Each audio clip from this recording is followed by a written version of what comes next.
बघा क्वेश्चन दिलेला आहे resolve into the partial fraction A raise to X upon A raise to 2x plus 4 A raise to x plus 3. मग आपल्याला हे equation दिलेलं आहे. ठीक आहे. मग आता बघा याचं सोल्युशन कसं काढायचं. सगळ्यात पहिले गिव्हन लिहा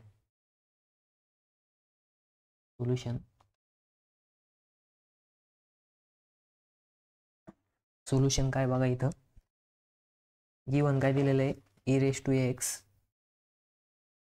बघा इथं दिलेलं आहे e raised to x upon ला काय दिलेलं आहे e raised to 2x plus 4 e raised to x plus 3. बघा आता इथं हा e raised to x असंच राहील e raised to x upon आता हा जो e raised to 2x दिलेला आहे याला आपण असं लिहू शकतो बघा e raised to x bracket raised to 2 लिहू शकतो. ठीक आहे. मग बघा इथं कोणता फॉर्म्युला यूज होतो तर बेसिक फॉर्म्युला तुम्हाला मी स्टार्टिंगच्या चॅप्टरमध्ये सांगितलं होतं बघा की काय आहे की a raise to m raise to जर एन असेल तर याला काय लिहितो आपण a raise to m into n. मग बघा तेच इथं होतं ए रेज टू 2x म्हणजे 2 इंटू एक्स आहे. मग त्याला कसं लिहू शकतो आपण a raise to x bracket raise to 2 लिहू शकतो म्हणजेच याच्या रिव्हर्समध्ये केलं आहे. ठीक आहे. आपण मग आता बघा नेक्स्ट आता आपल्याला काय आहे की बॉटम साईडला काय लिहायचं ए रेज टू एक्स. ठीक आहे. पेन चेंज करू. मी इथं बॉटमला a raise to x bracket raise to 2. ठीक आहे. Plus 4 e raise to x plus 3. ठीक आहे. मग आता बघा आपण काय केलं या e रेज टू एक्सला e raise to x raise to 2 लिहिलं आहे. ठीक आहे. मग आता जो e रेज टू एक्स दिलेला आहे त्याच्या जागी काय करायचं एक दुसरं व्हेरिएबल पुट करायचं. काय करायचं दुसरं व्हेरिएबल. मग बघा इथं लिहा पुट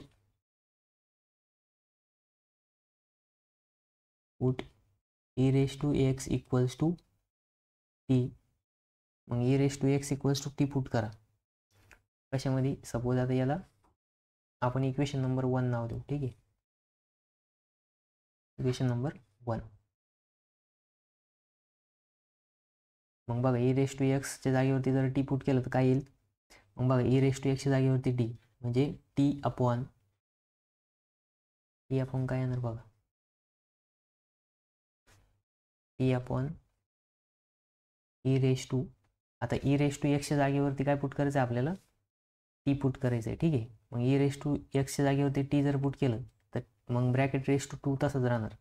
मग हा टीचा square plus 4 as it is आणि e रेज टू एक्सच्या जागेवरती टी प्लस 3. मग इक्वल्स टू काय येणार मग बघा आता इथं काय आहे की बॉटम साईडला T square plus 4t plus काय दिलेलं आहे 3 दिलेलं आहे. म्हणजे इथं मल्टिप्लिकेशन काय पाहिजे आता ही क्वाड्रेटिक इक्वेशन आहे याचे काय होणार फॅक्टर येणार. मग फॅक्टर कसे येणार बघा आपल्याला इथं दिलेलं आहे 3.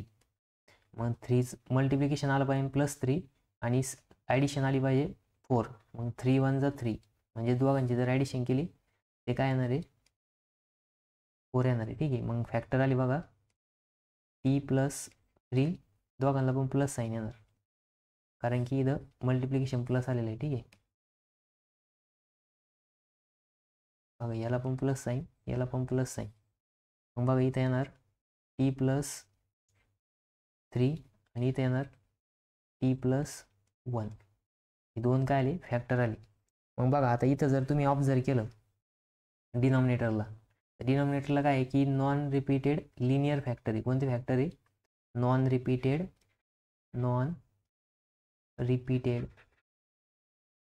Linear factor. आता लिनियर फॅक्टर का बरं आहे म्हणजे लिनियर फॅक्टर म्हणजे काय की इथं व्हेरिएबलची जी पॉवर आहे ती 1 पाहिजे. मग टी रेज टू काय इथं 1 आहे आणि इथं पण काय 1 आहे. ठीक आहे. तर बघा मग आता हे जे जर आपल्याकडं काय आहे की ही कोणती केस आहे मग फर्स्ट केस आहे. मग फर्स्ट केसनुसार काय राहतं की ax प्लस बी अपॉन एक्स मायनस अल्फा आणि दुसऱ्या याचे जर असेल एक्स प्लस बीटा, याचं काय येतं ए अपॉन फर्स्ट फॅक्टर म्हणजेच एक्स मायनस अल्फा प्लस बी अपॉन सेकंड फॅक्टर, मग सेकंड फॅक्टर काय येतं एक्स प्लस बीटा. ठीक आहे, इथं दोन्ही प्लस घ्या, मग यास एक्सपान्शन होणार. मग इथं जे दिलेलं आहे आपल्याकडे काय दिलेलं आहे E equals to T upon T plus काय 3, आणि इथं ब्रॅकेटमध्ये येणार आहे टी प्लस 1. बघा इथं इक्वल्स टू मध्ये काय येणार आहे ए अपॉन फर्स्ट फॅक्टर काय इथं टी प्लस 3 प्लस बी अपॉन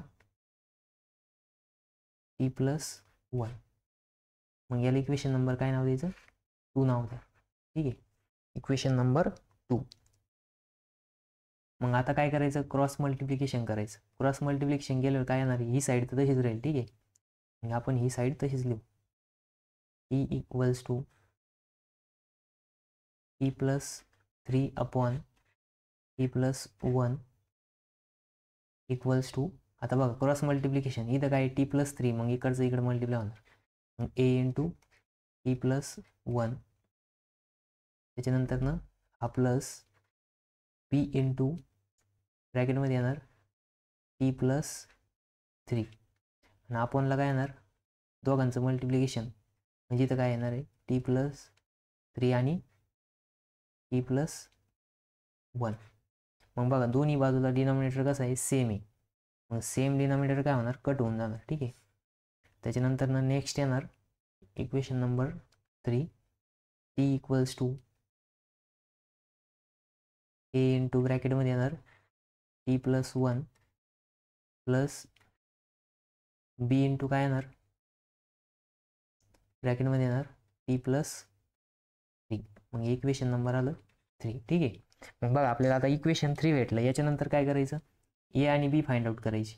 मग आता इथं ए जर फाइंड आउट करायचं असेल तर बीच्या करस्पॉन्डिंग फॅक्टर बघायचं. मग बीच्या करस्पॉन्डिंग फॅक्टर आहे टी प्लस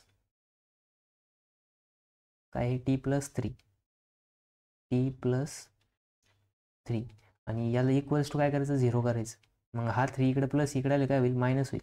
मग इथे येणार आहे टी इक्वल्स टू -3, आणि याला काय करायचं पुटिंग इन इक्वेशन 3.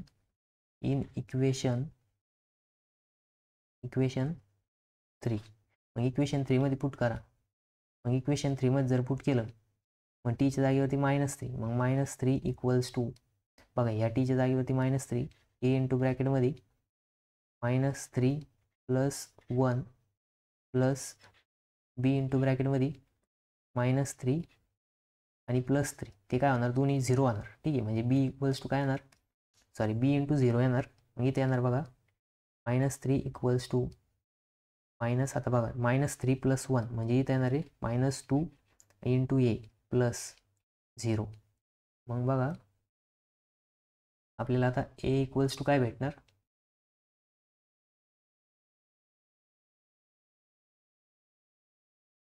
ठीक आहे, याला थोडंसं मी छोटं करतो. ठीक आहे,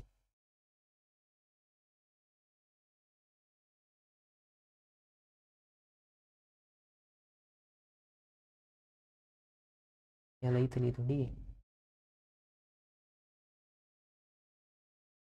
याला एक असं छोटंसं वेगळ्या पेनने हे करून टाकतो, म्हणजे काय हे दोन्ही सेम आहे. ठीक आहे, समजलं पाहिजे. त्याच्यानंतर ना नेक्स्ट बघा आता काय करायचं आपल्याला इथं काय भेटलं तर -3 इक्वल्स टू -2a. मग बघा ए इक्वल्स टू काय भेटल 3/2.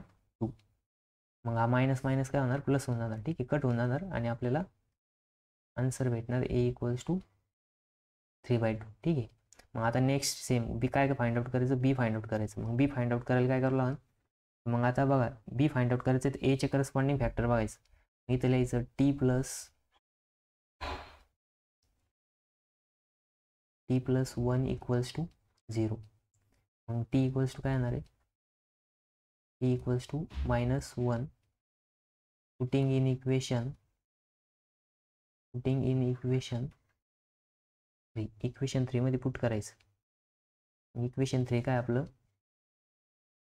बघा आता टीच्या जागेवरती -1 पुट करायचं, म्हणजे -1 टी इक्वल्स टू, मग इथं ब्रॅकेटमध्ये काय आहे, ए into -1 + 1 plus b into T. T काय पुट करायचं आहे, -1 + 3. बघा इथं काय येणार आहे, -1 इक्वल्स टू ए इंटू -1 + 1 काय होणार, 0 होणार, प्लस बी इंटू ब्रॅकेटमध्ये -1 + 2 +3, मग इथे येणार आहे 2. मग आता बघा इथं -1 इक्वल्स टू 0 + 2 इंटू बी. मग बघा बी इक्वल्स टू काय येणार, बी इक्वल्स टू -1/2. ठीक आहे. मग आपल्याला ए ची पण व्हॅल्यू भेटली आणि बी ची पण व्हॅल्यू भेटली. आता ए आणि बी ची व्हॅल्यू भेटली, आपण काय करत राहतो, इक्वेशन मध्ये पुट करत राहतो. मग इथं लिहा ए equals to -3/2 and b equals to -1/2. putting in equation कोणत्या इक्वेशन मध्ये पुट करायचं आता, तर 2 मध्ये पुट करा आधी. ठीक आहे, 2. मग इक्वेशन नंबर 2 बघा, इक्वेशन नंबर 2 काय येणार, इक्वेशन नंबर 2 आहे टी अपॉन, इथे दिलेलं आहे t+3 आणि t+1 इक्वल्स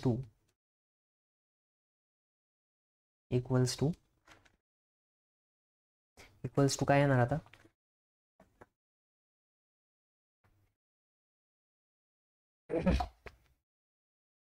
एच्या जागेवरती ए पुट करा. आता ए काय येतं आपला 3/2. ठीक आहे, मग ए लिहा 3/2.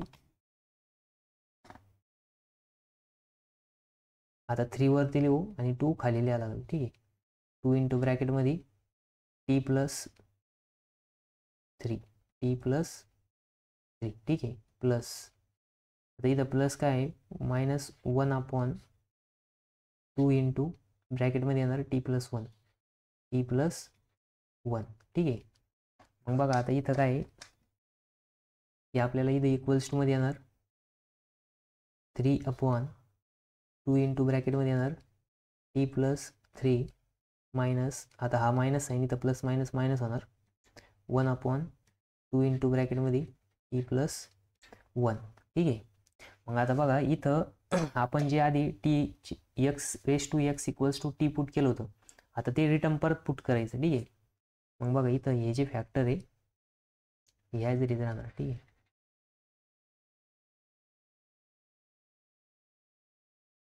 इथं हे ॲज इट इज येणार. त्यानंतर नेक्स्ट बघा आता आपल्याला हे पुढच्या पेजवरती कॉपी करून घेऊ.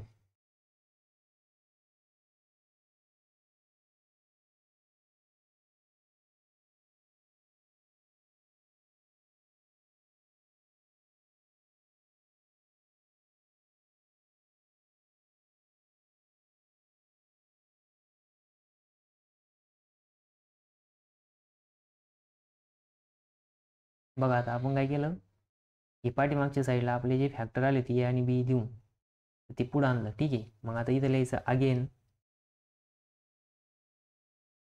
Again put. आता बघा अगेन काय पुट करायचं, आपण जे e⁻x कन्सिडर केलं होतं, काय केलं तर e⁻x again put T equals लिहा. ठीक आहे, पूर्ण स्टेटमेंट लिहायचं.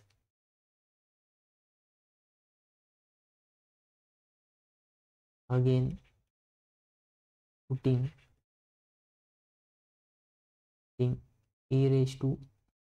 t इक्वल्स टू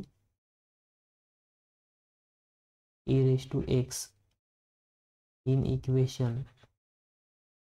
बघा आता परत रिटर्न मध्ये पुट केल्यानंतर काय भेटेल आपल्याला, मग बघा टीच्या जागेवरती e⁻x अपॉन खाली येणार इथं e⁻x + 3, इथं येणार e⁻x + 1 इक्वल्स टू 3/2 इंटू ब्रॅकेटमध्ये येणार e⁻x + 3 मायनस 1/2 इंटू ब्रॅकेटमध्ये e⁻x + 1.